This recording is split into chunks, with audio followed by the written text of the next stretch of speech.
Hello friends, welcome to सफलता मंत्र। दोस्तों, यूपी टेट एग्जाम आपका बहुत ही जल्द होने वाला है और इस एग्जाम के लिए काफ़ी लोगों को संस्कृत में बहुत ही ज़्यादा प्रॉब्लम होती है। तो बाकी सब्जेक्ट्स तो आप लोग क्लियर कर लेते हैं, लेकिन संस्कृत की प्रॉब्लम को क्लियर करने के लिए आपको लगातार इंपॉर्टेंट क्वेश्चंस की अंतिम समय की रिवीजन की क्लासेस दे रहे हैं, जिसमें बिल्कुल सटीक क्वेश्चंस को बिल्कुल अच्छे से तैयार करते हुए आगे बढ़ रहे हैं। इसके साथ ही साथ आपको बता दें दोस्तों, एक अन्य चैनल के माध्यम से भी आपको इसी प्रकार की इंपॉर्टेंट क्लासेस वीडियोस प्रोवाइड कर रहे हैं, जो कि आपके यूपी टेट सुपर टेट के लिए बहुत ही ज़्यादा महत्वपूर्ण है। लिंक डिस्क्रिप्शन बॉक्स में दिया गया, वहां पर जाकर के आप उस चैनल को भी सब्सक्राइब करिएगा और साथ ही साथ वीडियोस को शेयर करिएगा, देखिएगा। तो दोस्तों, संस्कृत की प्रश्नोत्तरी का यह अगला पार्ट है। इसके पहले भी आपको डेली क्लासेस प्रोवाइड कर रहे हैं, इंपॉर्टेंट क्वेश्चंस और महा रिवीजन की क्लासेस भी दे चुके हैं। लिंक डिस्क्रिप्शन में दिए गए हैं, वहां पर उन क्लासेस को देखिएगा। और बढ़ते हैं हम लोग पहले क्वेश्चन की ओर। टेलीग्राम पर फॉलो करना मत भूलिएगा। दिया गया है, तो पहला क्वेश्चन दिया गया, नमः के योग में विभक्ति प्रयुक्त होती है। तो दोस्तों, नमः के योग में कौन सी विभक्ति लगती है? संस्कृत में विभक्ति कारक आपने पढ़े होंगे, तो आपको नमः का नाम जरूर देखने को मिलता है। नमः, स्वाहा, स्वस्ति, ये तीनों लगभग एक ही साथ प्रयोग किए जाते हैं, यानी कि एक ही जगह पर आपको बताए जाते हैं, एक ही सूत्र में इनका वर्णन किया जाता है। और ये सभी जो वर्ण आपके सामने शब्द जो आए हैं, ये आपके चतुर्थी विभक्ति में प्रयोग किए जाते हैं। यानी कि नमः के योग में जो आपकी विभक्ति लगती है, जो आपकी विभक्ति लग करके आएगी, वो आपकी चतुर्थी विभक्ति लगती है। यहां पर हम लोग सही ऑप्शन सी नंबर ऑप्शन दे देंगे। इसके अलावा दोस्तों, सार्ध कई बार पूछा जा चुका है, इसमें आपकी षष्ठी विभक्ति लग जाती है, याद कर लीजिएगा। चलिए आगे बढ़ते हैं सेकंड नंबर क्वेश्चन पर। चंद्रालोक पुस्तक के रचयिता कौन है? पुस्तक का नाम है चंद्रालोक। इसके रचनाकार का नाम आप लोगों को बताना है। सभी ऑप्शंस आपके सामने दिए गए हैं, जल्दी से देखिए, समझिए और आंसर करते रहिए। तो दोस्तों, सेकंड नंबर क्वेश्चन, चंद्रालोक के लेखक की बात की गई तो यहां पर जयदेव के द्वारा रचित रचना है। हम लोग सही ऑप्शन यहां पर सेकंड नंबर क्वेश्चन के सी नंबर ऑप्शन को कर देंगे। चलिए बढ़ते हैं अगले क्वेश्चन पर। सी थर्ड नंबर क्वेश्चन आपके सामने आ चुका है। जल्दी से जल्दी, कम से कम समय में एक एक क्वेश्चन को देखना है, तैयार करना है और आगे बढ़ते रहना है। गत्यात्मक धातुओं के योग में विभक्ति होती है। पूरे 30 क्वेश्चन आपको मिलेंगे। गत्यात्मक धातुओं के योग में कौन सी विभक्ति होती है? तो दोस्तों, कभी भी गत्यात्मक धातुओं का जब वर्णन किया जाता है, वहां आपको हमेशा याद रखना, आपकी द्वितीय विभक्ति आ जाती है। सही ऑप्शन यहां पर ए नंबर ऑप्शन हो जाएगा। गत्यात्मक धातुओं के योग में हम द्वितीय विभक्ति का प्रयोग करते हैं। यह आपकी विभक्ति किससे संबंधित है? तो आपको बता दें दोस्तों, शब्द रूप में इन विभक्तियों का प्रयोग किया जाता है। जब हम किसी भी वाक्य में प्रयोग करते हैं और आपको इस प्रकार के शब्द देखने को मिलेंगे, तो हमारा जो शब्द आगे आएगा उसमें जो विभक्ति लगती है उसका वर्णन यहां पर किया गया है। काफी लोग कंफ्यूज हो जाते हैं कि आखिर ये विभक्ति किस में लगेगी। धातु रूप में नहीं लगती, शब्द रूप में लगती है। फोर्थ नंबर क्वेश्चन आपके सामने आ चुका कि निम्नलिखित में से कौन सा शब्द अशुद्ध दिया गया है? चलिए देखिए जल्दी से, कौन सा शब्द जो है वो अशुद्ध दिया गया है। बहुत बढ़िया, जल्दी से देखिए, समझिए और आंसर करते रहिए। फोर्थ नंबर क्वेश्चन, और इसका आपका सही ऑप्शन क्या हो जाएगा दोस्तों? तो यहां पर जो हमारा सही ऑप्शन हो जाएगा, जो कि अशुद्ध रूप में लिखा गया, वो पूजनीय लिखा गया। पूजनीय पद आपका सही हो जाएगा। आशीर्वाद सही हो जाएगा। श्रृंगार भी सही लिखा था, चूंकि वो संस्कृत से हिंदी में लिखने में सही नहीं आ रहा था, इस वजह से उस पद को हटाना पड़ा। श्रृंगार पद जो आपका लिखा जाता है, इस प्रकार से लिखा जाता है, और ये करेक्ट है। आपका पूजनीय गलत लिखा गया है। चलिए आगे बढ़ते हैं।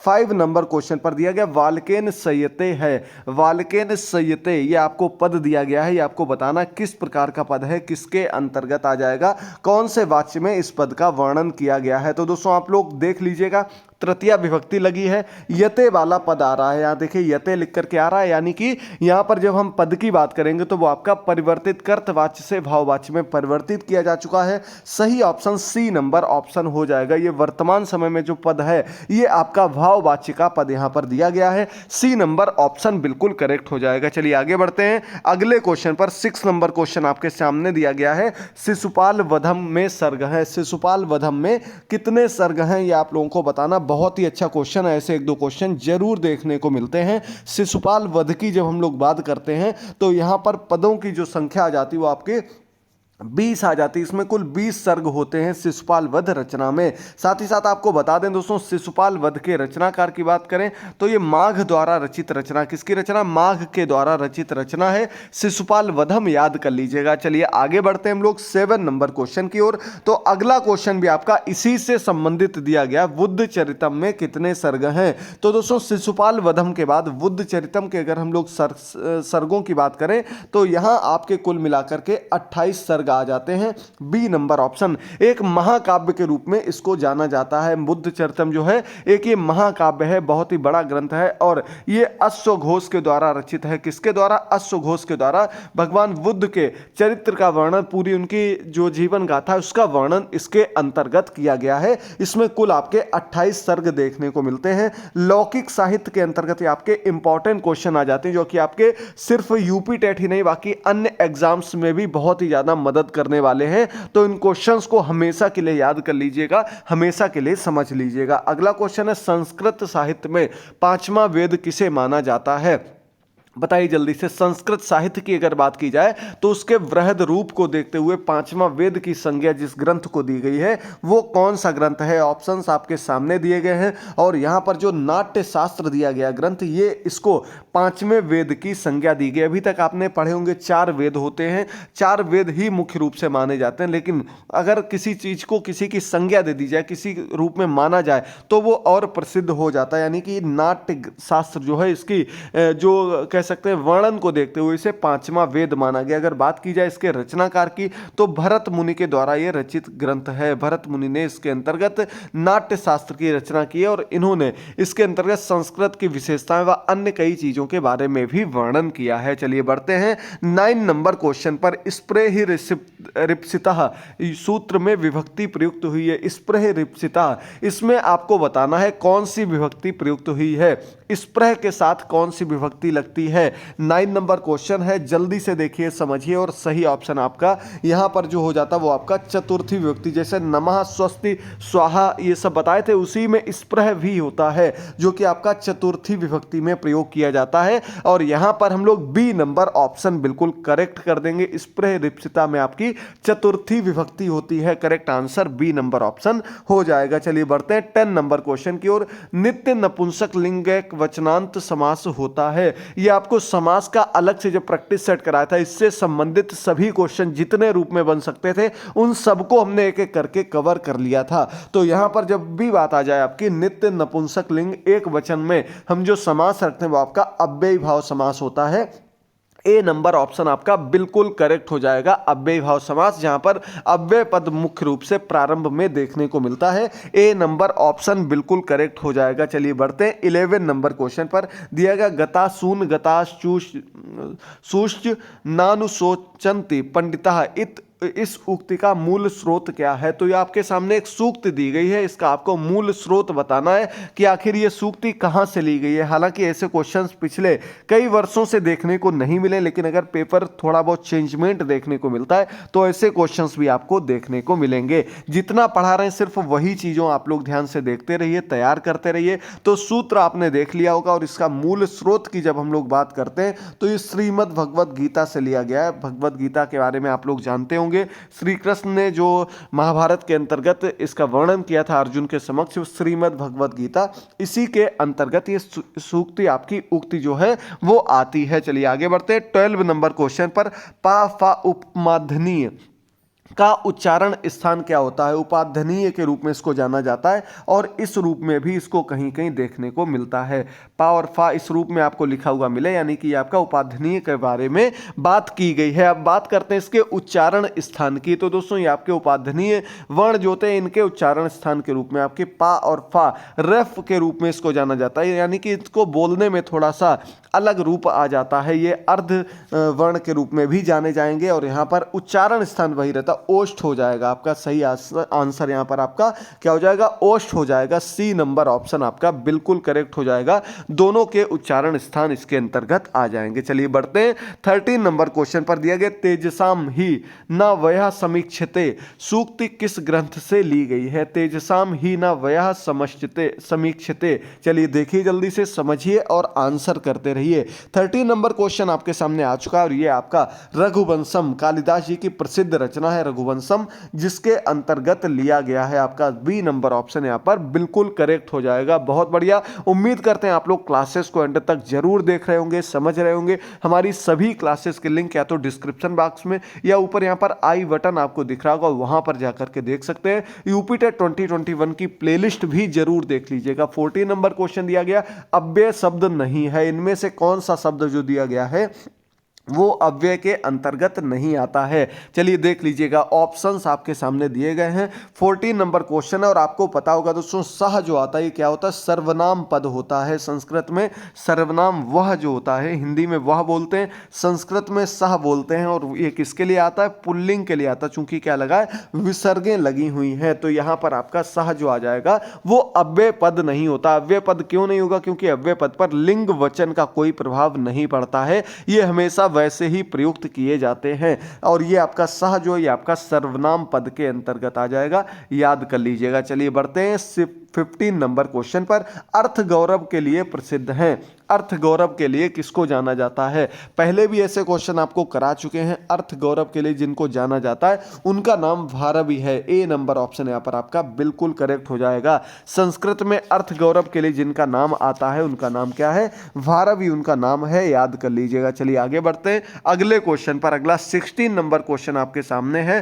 प्रतिमा नाटकम में कितने अंक हैं। प्रतिमा नाटकम में अगर बात की जाए अंक की, जैसे सर्ग होते हैं उसी प्रकार से अंक होते हैं, अलग अलग रूप में इनको डिनोट करने के लिए इस प्रकार के नाम दे दिए गए हैं। यहां पर आपका सही ऑप्शन डी नंबर ऑप्शन हो जाएगा। इसमें कुल 7 अंक होते हैं। आपका 16 नंबर क्वेश्चन का डी ऑप्शन सही हो जाएगा। और प्रतिमा नाटकम किसके द्वारा रचित है, तो ये आपका भास के द्वारा रचित ग्रंथ है, याद कर लीजिएगा। चलिए बढ़ते हैं अगले 17 नंबर क्वेश्चन पर। शिवराज विजय के लेखक कौन है। शिवराज विजय रचना है, इसके रचनाकार की बात जब हम लोग करते हैं, ऑप्शंस आपके सामने दिए गए हैं, बहुत ही इजी ऑप्शन यहाँ पर दे दिए गए हैं और सबको पता होगा, अंबिका दत्त व्यास जी के द्वारा रचित रचना है शिवराज विजय। ए नंबर ऑप्शन आपका बिल्कुल करेक्ट हो जाएगा। बहुत बढ़िया, ए नंबर ऑप्शन सही कर देंगे। चलिए बढ़ते हैं 18 नंबर क्वेश्चन पर। बहुत इजी दिया गया, 14 को संस्कृत में क्या कहेंगे।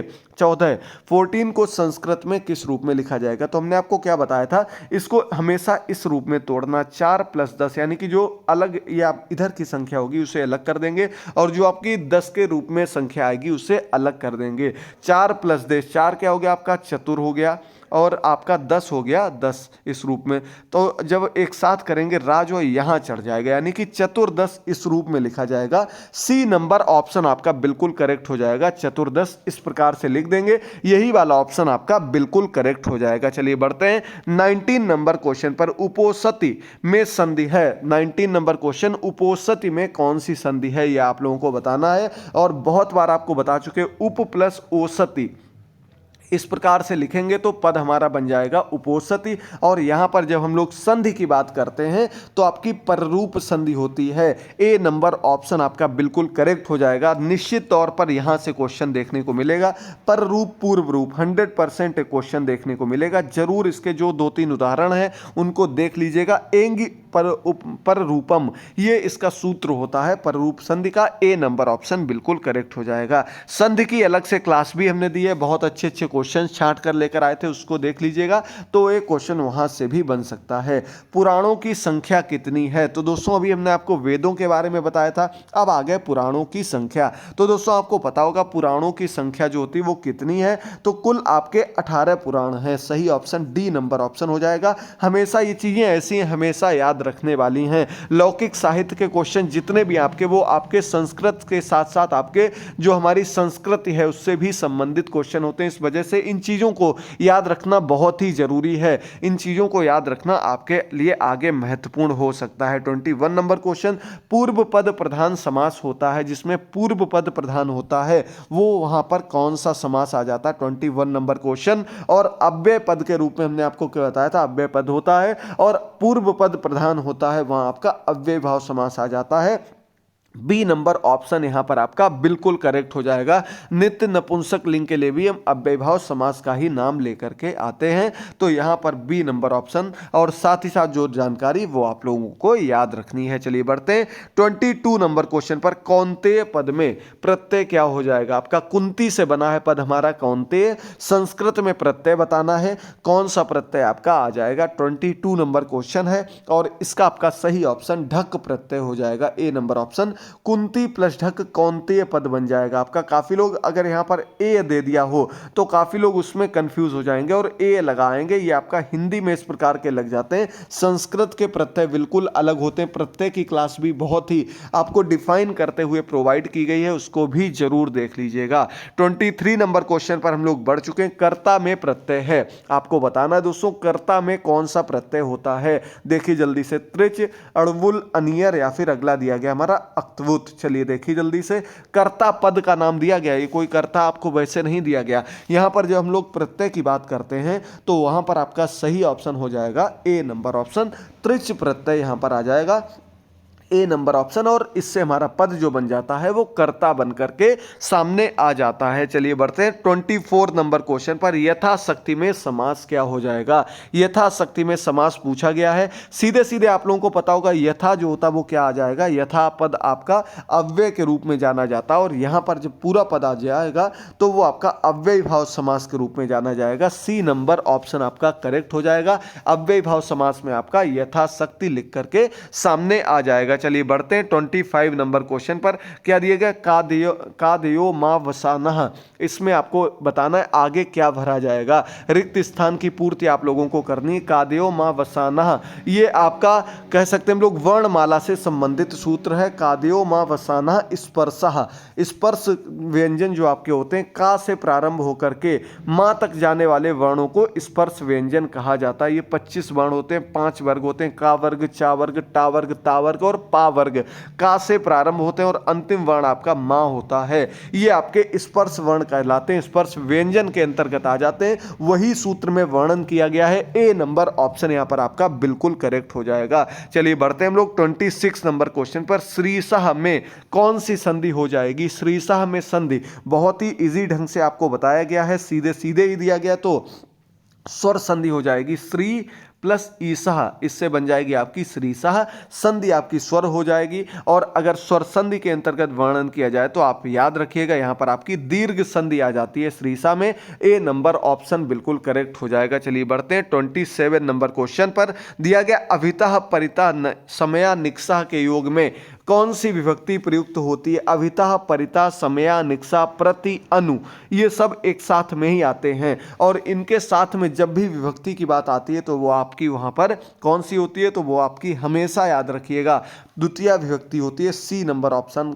आपका करेक्ट हो जाएगा। अभितः परितः समया निक्सा उभयता कह सकते हैं आगे इसके आपके प्रति अनु, इसमें आपकी यही विभक्ति लगती है। सी नंबर ऑप्शन बिल्कुल करेक्ट हो जाएगा। बहुत ही अच्छा क्वेश्चन है। दोनों ओर मतलब होता है चारों ओर, परिता का मतलब चारों ओर, अभिता का मतलब दोनों ओर, समया और निक्सा का मतलब होता है निकट। और इसी प्रकार से आप लोगों को आगे के भी पद याद रखने हैं। चलिए 28 नंबर क्वेश्चन पर हम लोग बढ़ चुके हैं और अगला क्वेश्चन दिया गया जी धातु लट लकार प्रथम पुरुष एक वचन में क्या रूप होगा? जी धातु दे दी गई। अब चूंकि काफी लोग कंफ्यूज हो गए होंगे, जी धातु को दूसरे जय धातु के रूप में भी जाना जाता है, जीतने के लिए प्रयोग की जाती है। और प्रथम पुरुष एक वचन लट लकार यानी कि वर्तमान काल की हम लोग बात कर रहे हैं, पठति पठता पठंती इस प्रकार से आ जाएगा। तो सीधे सीधे आपको जयति कर देना है। सही ऑप्शन यहां पर ए नंबर ऑप्शन हो जाएगा। ये आपको थोड़ा सा ध्यान में देना है। जी धातु जो होती है वो जय के लिए प्रयोग की जाती है। ए नंबर ऑप्शन आपका 100% ऐसा क्वेश्चन देखने को मिलेगा।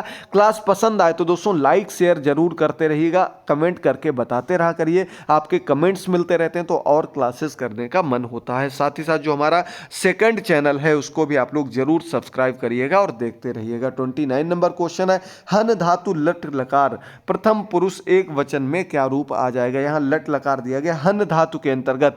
हन धातु जो होता है वो किसके लिए होता है? वो आपके युद्ध से संबंधित होता है, वध करने से संबंधित होता है। और यहां पर आपके सामने चारों ऑप्शंस दिए गए हैं। तो जो दोस्तों एक वचन के लिए जब हम लोग प्रयोग करते हैं हन धातु का तो हंती आ जाता है। काफ़ी लोग पठंती को रूप में इसमें देखते हैं और कंफ्यूज हो जाते हैं। हंती आपका एक वचन में प्रयोग किया जाता है और जब बहुवचन की बात की जाती तो घंती, इस रूप में उसको लिखते हैं घंती, और एक वचन में हंती लिखा जाता है। दोनों ही पद आप लोगों को याद रखने। 29 नंबर क्वेश्चन का सी ऑप्शन बिल्कुल करेक्ट हो जाएगा। अब आज का अंतिम क्वेश्चन है 30 नंबर क्वेश्चन, सफरी पद का पर्याय शब्द क्या होगा। पर्याय का मतलब उसका जो समानार्थी शब्द होगा, पर्यायवाची शब्द होगा, उसका जो अर्थ बता रहा होगा पद, वो कौन सा होगा। 30 नंबर क्वेश्चन है। सफरी जो होता है वो मत्स्य यानी कि मछली को कहा जाता है। डी नंबर ऑप्शन पर हम लोग टिक कर देंगे। उम्मीद करते हैं आज के सभी क्वेश्चंस आपको पसंद आए होंगे, सभी क्वेश्चंस आपने अच्छे से क्लियर कर लिए होंगे। लगातार क्लासेस को देखते रहिए, चैनल को सब्सक्राइब कर लीजिए और सभी पुरानी क्लासेस को भी जरूर देख लीजिएगा। यूपी टेट में आपको बहुत ही ज़्यादा मददगार सिद्ध होने वाली हैं। ऐसे ही क्वेश्चन एग्जाम में मिलेंगे आपको। बहुत बहुत शुभकामनाएं, लगातार जुड़े रहिए। मिलते हैं अगली क्लास में। महा रिवीजन की एक अलग से आपको क्लास देने वाले हैं जिसमें आपका पर्यावरण अध्ययन और आपका बाल विकास और संस्कृत तीनों का रिवीजन एक साथ देखने को मिलेगा। मिलते हैं शाम को उस क्लास में, तब तक के लिए थैंक यू दोस्तों, गुड बाय, टेक केयर।